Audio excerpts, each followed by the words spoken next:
الحمد لله وحده والصلاة والسلام على من لا نبي بعده أما بعد فأعوذ بالله السميع العليم من الشيطان الرجيم بسم الله الرحمن الرحيم والذين إذا فعلوا فاحشة أو ظلموا أنفسهم ذكروا الله فاستغفروا لذنوبهم وقال تعالى يا أيها الذين آمنوا اذكروا الله ذكرا كثيرا وسبحوه بكرة وأصيلا وقال تعالى فاذكروني أذكركم واشكروا لي ولا تكفرون صدق الله العظيم وبلغنا رسوله النبي الأمي الكريم. ناظرین و سامعین، دروس رمضان کا سلسلہ، اس میں آج تیسرا درس ہے. پہلا درس رمضان میں روزے کے متعلق تھا، دوسرا درس کثرت تلاوت کا تھا، اور آج کا تیسرا درس ذکر الہی.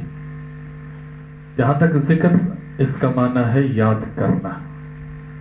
رب تعالیٰ نے اتنی بڑی ذات ہونے کے باوجود اپنے بندے کے ساتھ کمال شفقت اور کمال محبت اپنی یاد کا بندے کو ترغیب دے کر ارشاد فرمائے یا ایھا الذین آمنوا اذکروا اللہ ذکرا کثیرا، کہ ایمان والو، اتنا بڑا ٹائٹل، اتنا بڑا اعزاز تمہیں ملا میرے ساتھ تعلق کا، میرے پر ایمان لانے کا، تو اس تعلق اور اس ایمان لانے کا نتیجہ یہ ہونا چاہیے کہ تمہاری زبان پر ہر وقت میری یاد ہو، تمہاری زبان پر ہر وقت میرا ذکر ہو. قرآن کریم نے انسان کو جہاں اور بہت سارے اعمال کا فرمایا، اس میں ایک ذکر کا بھی ہے، لیکن دوسرے جو اعمال ہیں ان میں ایک لمٹ مقرر ہے، ایک حد متعین ہے. لیکن جہاں تک ذکر کا تعلق ہے تو اس کے بارے میں اللہ نے کوئی حد متعین نہیں فرمائی، بلکہ فرمایا اذکروا اللہ ذکرا کثیرا.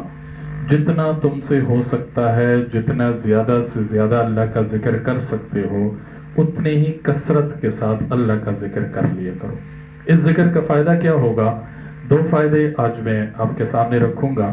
ایک فائدہ تو یہ ہوگا کہ اللہ فرماتے فاذکرونی اذکرکم، جب تم مجھے یاد کرو گے میں اللہ بھی تمہیں یاد کروں گا.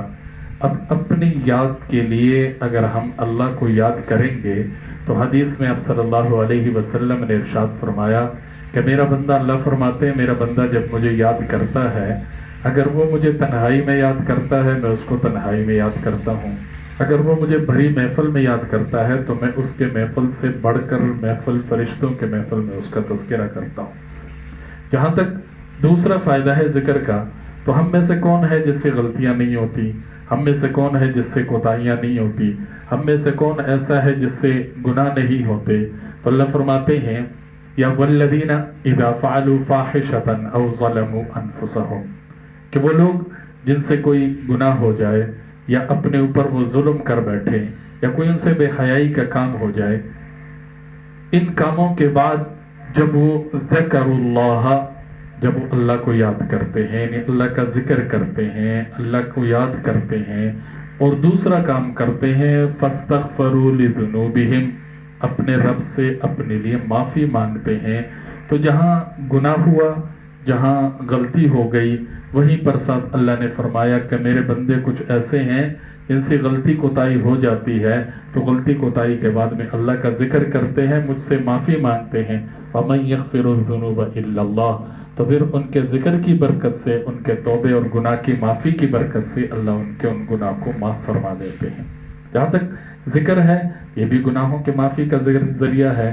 رمضان کا مہینہ بھی گناہوں کے معافی کا ذریعہ ہے.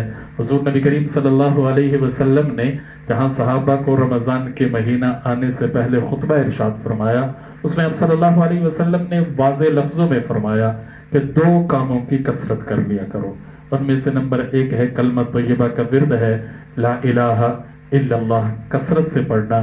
اور دوسرا آپ صلی اللہ علیہ وسلم نے فرمایا استغفار کی کثرت ہے۔ جب میں اور آپ لا الہ الا اللہ کی کثرت کریں گے تو اس میں اللہ کی وحدانیت ہے، اللہ کی الوہیت ہے، اللہ کی توحید کا بیان ہے، اللہ کی بڑائی بیان ہوتی ہے۔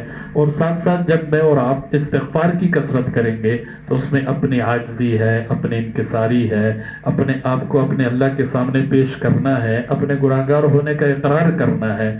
تو یہ دونوں باتیں اللہ کو بہت پسند ہے۔ جو اللہ کی بڑائی بیان کرتا ہے وہ بندہ بھی اللہ کو بہت پسند ہوتا ہے، اور جو اپنے عاجزی، اپنی انکساری اور اپنے گناہگار ہونا اللہ کے حضور پیش کرتا ہے تو اللہ کو وہ بندہ بھی بہت پسند ہوتا ہے۔ تو یہ دونوں کام اگر مجھے اور آپ کو کرنے ہیں تو رمضان کا مہینہ ویسے بھی نیکیوں کا سیزن ہے، گناہوں کے بخشش کا مہینہ ہے، اللہ سے معافی مانگنے کا مہینہ ہے، تو مجھے اور آپ کو اس طرح توجہ دینی ہوگی اور اپنے آپ کو دن رات اللہ کی یاد میں، اللہ کے ذکر میں مصروف رکھنا ہوگا۔ تب جا کر رمضان کا یہ مہینہ میرے اور آپ کے لیے برکتوں کا، بخششوں کا اور مغفرتوں کا مہینہ بنے گا۔ کوشش کرنی چاہیے۔ اللہ مجھے اور آپ کو عمل کی توفیق نصیب فرمائے۔ وما علینا الا البلاغ۔